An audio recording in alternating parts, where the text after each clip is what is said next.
오늘 예배를 통해서 우리 민족의 상처에 대한 극복을 이루라는 음성을 듣는 하나님의 은혜가 여러분의 영혼 가운데 임하시기를 주 이름으로 축원드립니다.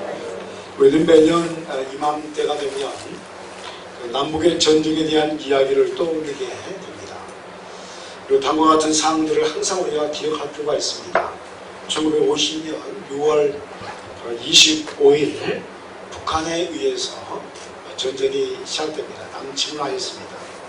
그리고 그로부터 3일이 채 되지 못하여 서울이 함락되었고 40일 만에 낙동강까지 남한 부대들이 후퇴를 하게 됩니다.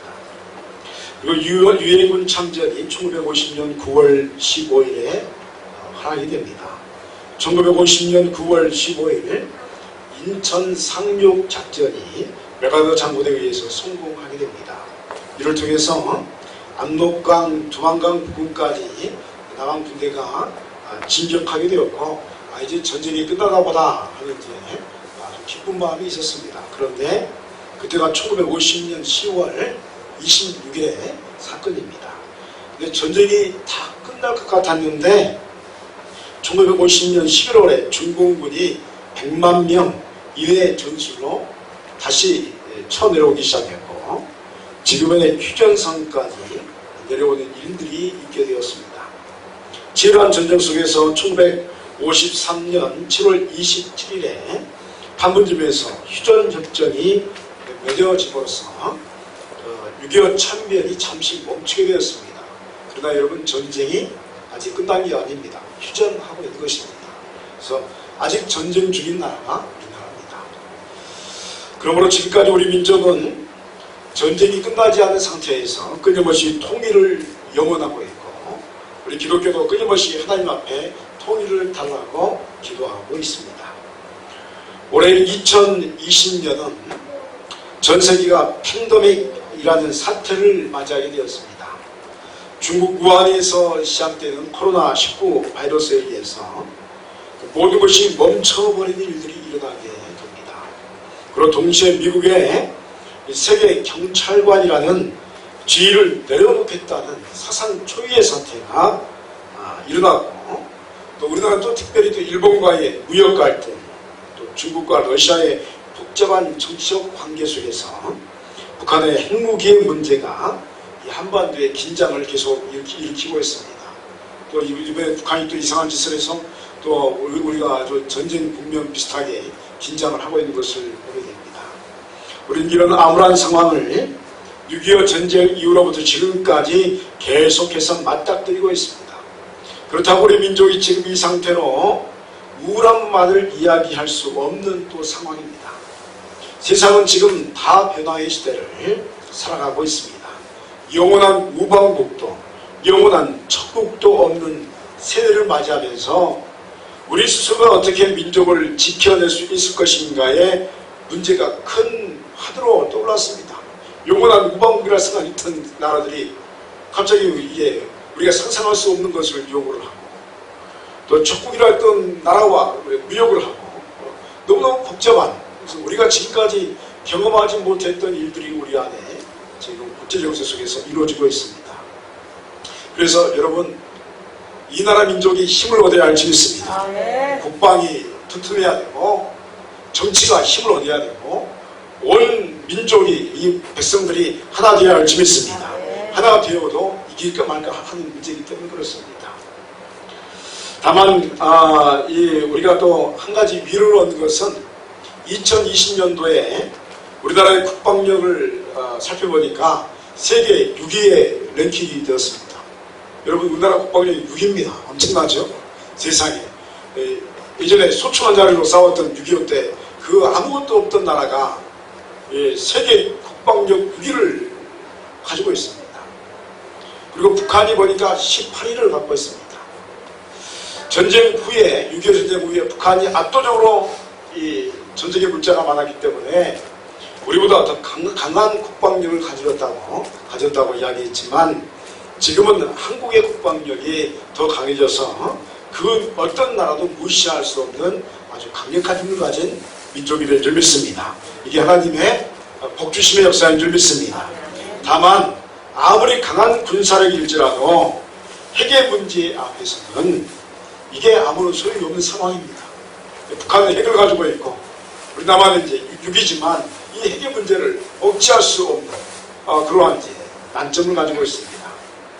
그래서 또 하나 우리가 경계할 게 뭐냐면 우리가 국방력이 6인데 5위가 어떤 나라니 일본이 5위입니다.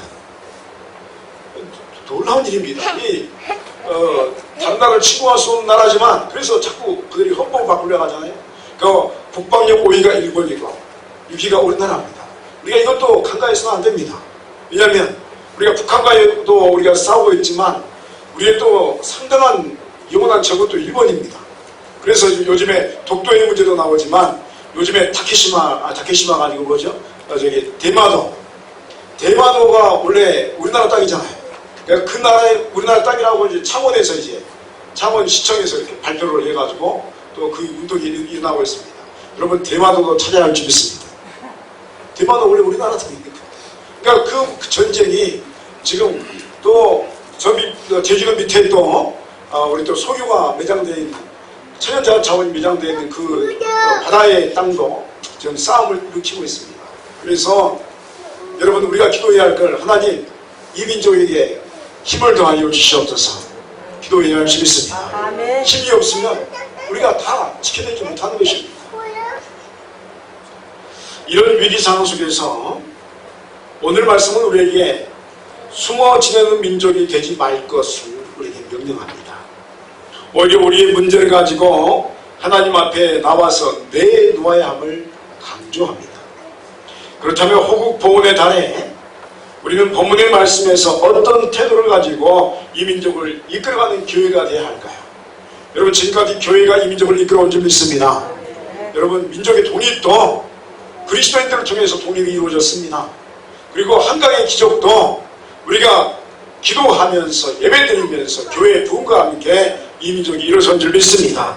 그래서 앞으로도 교회가 이 민족을 책임져야 할 줄 믿습니다. 6.25의 잿더미로부터 시작된 한민족에게 이제 하나님께서는 숨지 말고 하나님 앞에 나와야 한다라고 말씀하시고 있습니다. 8절 말씀에 그들이 그날 바람이 불 때 동산에 거니시던 하나님의 소리를 듣고 아담과 그의 아내가 여호와 하나님의 낯을 피하여 동산 나무 사이에 숨은지라 라고 말씀하고 있습니다. 본문의 말씀은 아담이 범죄한 후에 하나님이 두렵고 자신의 벌거벗은 몸을 보게 된 후에 부끄러움을 느끼게 되었습니다.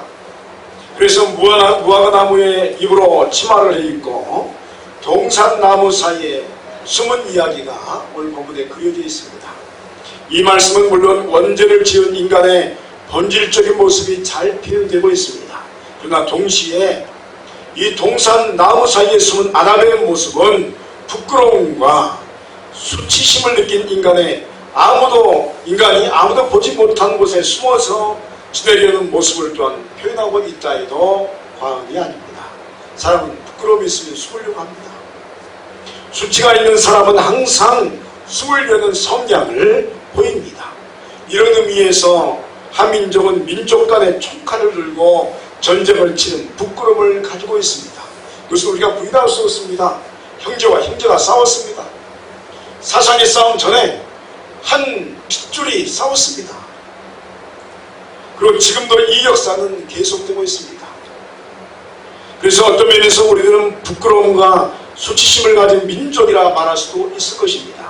이런 이유로 이 민족이 세계 열강들 앞에서 이상하게 자신감을 갖지 못하는 민족의 취급을 받고 있는 것이 우리의 현 모습이기도 합니다.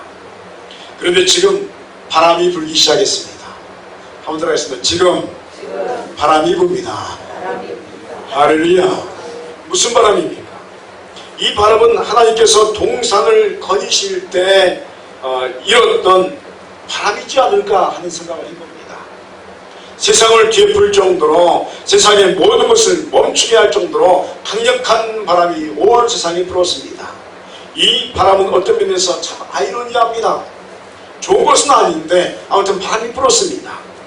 코로나19라는 바이러스가 세상에 불어들기 시작했습니다. 그랬더니 모든 나라들이 수치심을 드러내기 시작했습니다. 여러분, 이건 어떤 면에서 참 아이러니합니다. 이럴 수도 없고 저럴 수도 없는데 이 민족만 수치심을 가진 줄 알았더니 다른 민족들이 자신들의 수치심을 드러냈습니다. 선진국이라 했던 나라들이 자신들의 부끄러움을 드러냈습니다. 그렇게 선진국이라고 자랑했던 나라들이 수치심을 드러내면서 이들도 또한 야만적이었고 서로를 배려하지 못하는 수치를 스스로 보이기 시작했습니다. 반면에 여러분, 대한민국은 어떻습니까? 코로나 사태 이후에 한국이라는 민족은 매우 탁월하고 정직한 민족이라는 이미지를 온 세상에 알린 줄 믿습니다. 정직하게 이 사태를 해결함으로 야, 저 민족은 최소한 정직하다, 이 이미지가 온 세상에 다 알려졌습니다. 바람이 불 때 하나님의 음성은 아담에게 들려졌습니다. 그런데 여전히 아담은 나무 사이에 숨어 있었습니다. 하나님의 소리가 아담에게 들려졌습니다. 그런데도 아직까지 아담은 하나님 앞에 나오지를 못했습니다. 사랑하는 성도 여러분이요, 이제 한민족은 하나님 앞에 나가야 하는 시간을 맞이한 줄 믿습니다. 바람이 불었기 때문에 아담아, 내가 어디 있느냐 물으시기 때문에 나와야 합니다. 아니, 문제가 있으면 하나님 앞에 나와야 해결받을 줄 믿습니다. 왜냐하면 인생의 모든 문제를 해결할 수 있는 분은 오직 하나님밖에 없으시기 때문입니다. 사랑하는 성도 여러분이요, 여러분의 인생의 문제들 중에서 이 수치심과 부끄러움을 일으키는 문제들로 나무 사이에 숨어 있고 싶은 것들이 있습니까? 여러분의 인생의 수치심은 무엇입니까? 부끄러움이 무엇입니까? 여러분의 영혼에 부는 성령의 바람을 맞이하시길 바랍니다. 그리고 하나님의 음성을 들으시길 바랍니다. 하나님은 자비의 주님이시요, 또 용서의 주님이시요, 사랑하는 자에게 능력과 권능을 주시는 우리의 아버지이심을 믿으시길 바랍니다. 따라합니다. 내놓아야 치유되고 내놓아야 회복됩니다. 할렐루야. 그렇다면 하나님 앞에 나온다는 의미는 무엇입니까?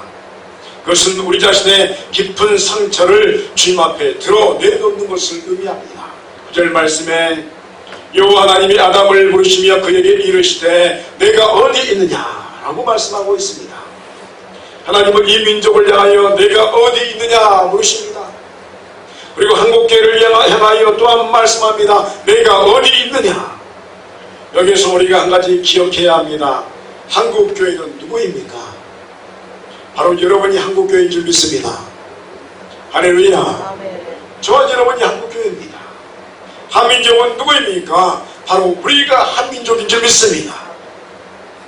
그러므로 이 음성은 바로 지금 우리를 향하여 부르시는 하나님의 음성인 것입니다.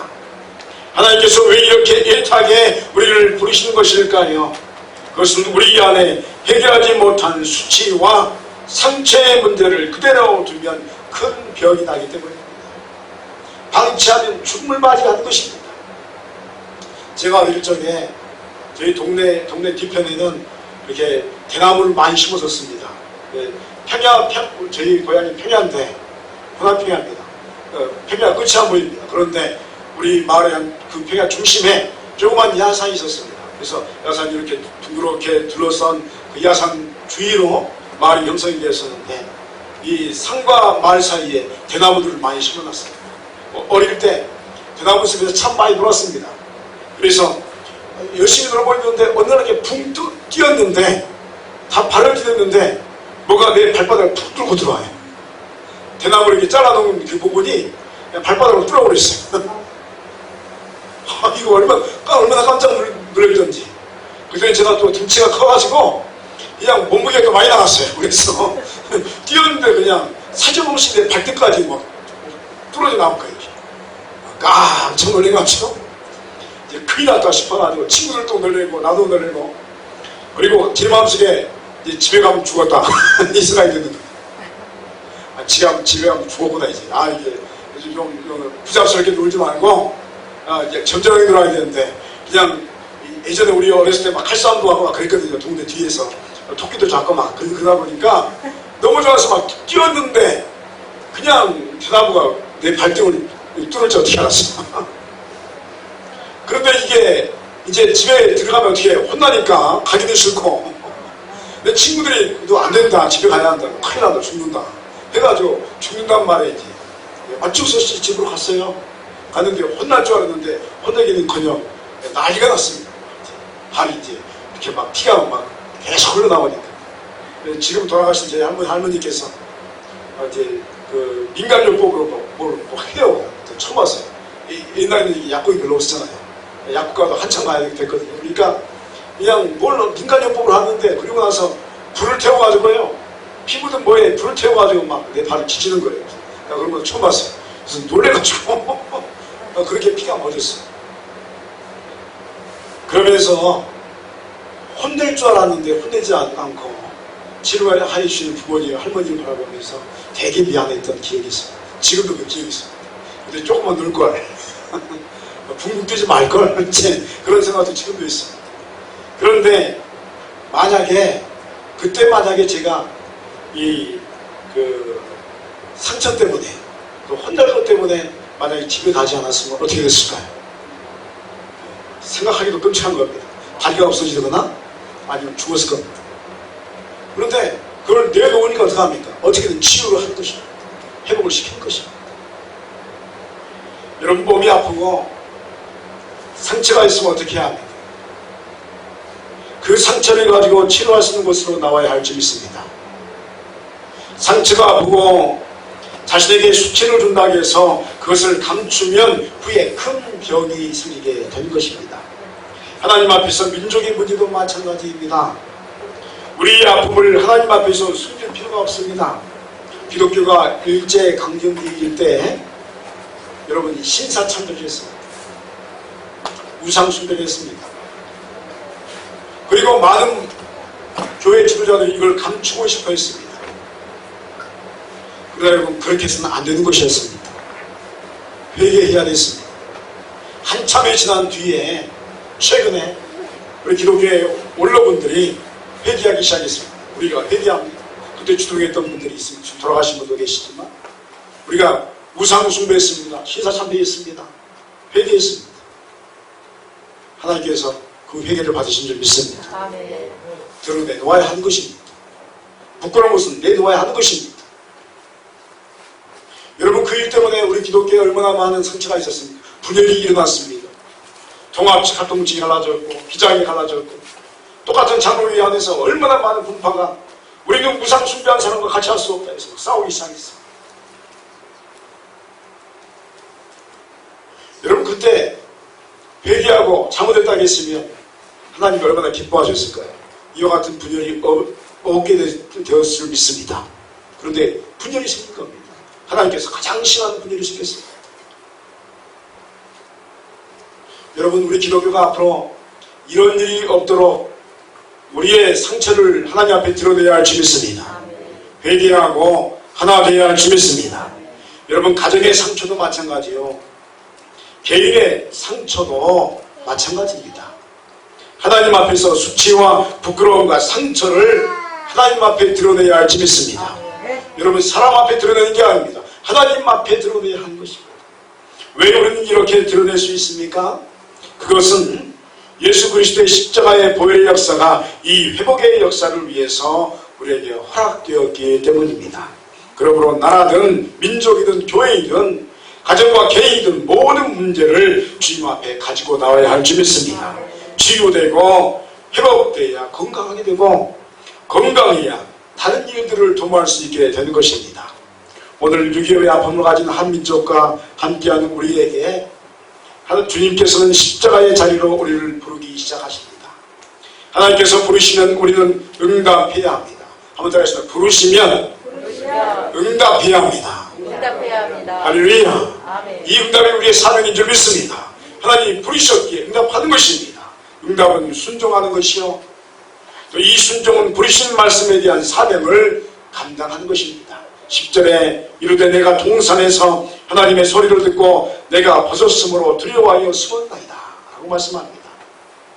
아담에게 하나님을 뵙는 것은 너무도 두려운 일이었습니다. 그러하기에 하나님께서 찾아오셨습니다. 아담의 죄의 문제, 또 수치의 문제를 해결하지 못하면 아담은 더 이상의 인생을 살아갈 수 없게 되었습니다. 그래서 아담은 살아가야 했기에 하나님께서 아담을 부르신 겁니다. 왜 부르십니까? 살라고 부르신 줄 믿습니다. 그럽니다. 하나님께서 부르실 때는 살아가라고 부르십니다.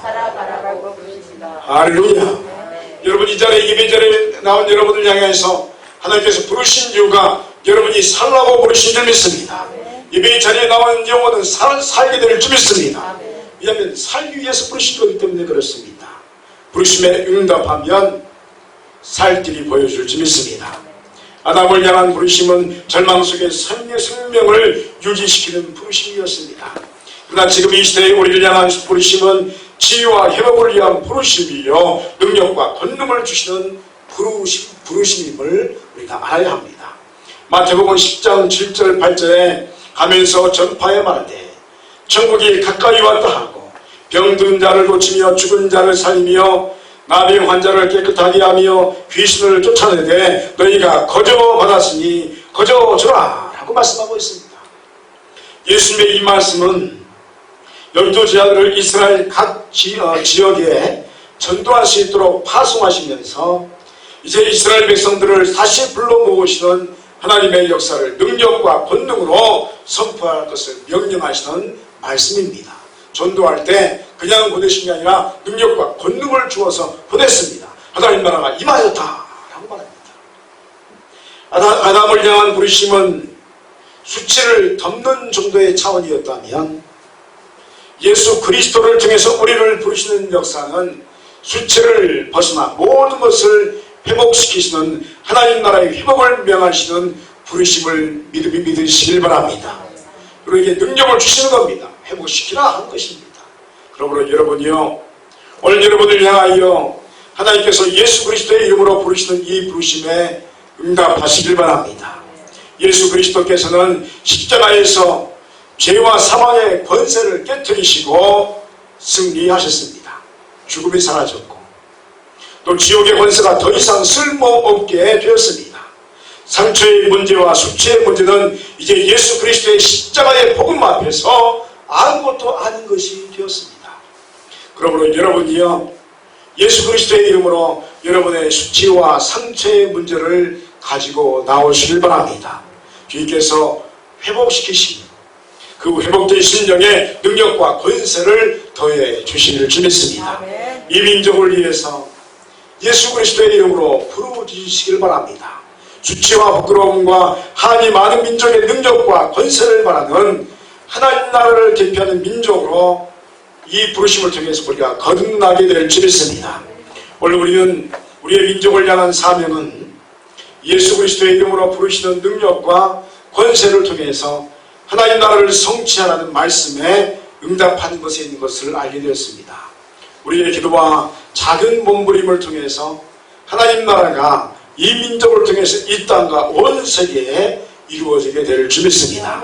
이 은총의 복이 여러분의 영혼과 가정과 민족과 나라 위에 그대로 임하시기를 주의 이름으로 축원드립니다. 기도하시겠습니다.